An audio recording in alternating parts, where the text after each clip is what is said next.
ఈ నెల 4వ తేదీ కూడా వైసీపీ ప్రకాశం జిల్లా అధ్యక్షులుగా కూడా బూచేపల్లి శివప్రసాద్ రెడ్డి బాధ్యతలు స్వీకరించేందుకు కూడా వైసీపీ అధినాయకత్వం, అదేవిధంగా ప్రకాశం జిల్లాలో ఉన్నటువంటి బూచేపల్లి అభిమానులు, వైసీపీ కార్యకర్తలు, జగన్ అభిమానులు వీరందరూ కూడా ఆ కార్యక్రమాల్లో కూడా బిజీగా ఉన్నారు.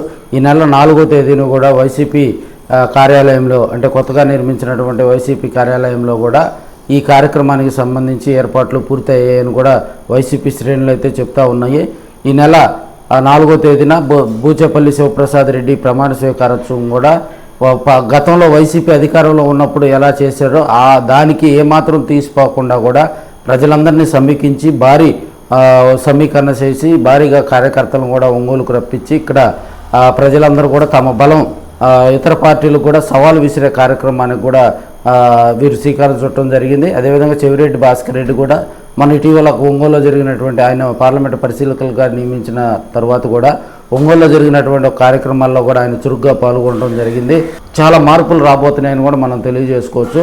ఎందుకంటే బూచేపల్లి శివప్రసాద్ రెడ్డి మీద అధిష్టానం నమ్మకం పెట్టుకొని ఉంది. రాబోయే రోజుల్లో కూడా వైసీపీ దశ దిశ మార్చే నాయకత్వ లక్షణాలు బూచేపల్లిలో ఉన్నాయి. కాబట్టి యువకుడైనటువంటి బూచేపల్లిని గనక బాధ్యతలు ఇస్తే బాగుంటుందని అధినాయకత్వం జగన్మోహన్ రెడ్డి కూడా బూచేపల్లి కుటుంబంతో ఉన్నటువంటి సాన్నిహిత్యం దృష్టి ఆయనకి పదవి కేటాయించడం జరిగింది. ఇక్కడ ఉన్నటువంటి క్యాడర్ను కూడా బూచేపల్లి శివప్రసాద్ రెడ్డి ఇక్కడ ఉన్నటువంటి క్యాడర్ను కూడా సమీకరించుకొని రాబోయే రోజుల్లో మరిన్ని సేవా కార్యక్రమాలు, అదేవిధంగా మరిన్ని పార్టీ కార్యక్రమాలు కూడా చేయాలని కూడా ప్రజలందరూ కోరుకుంటున్నారు.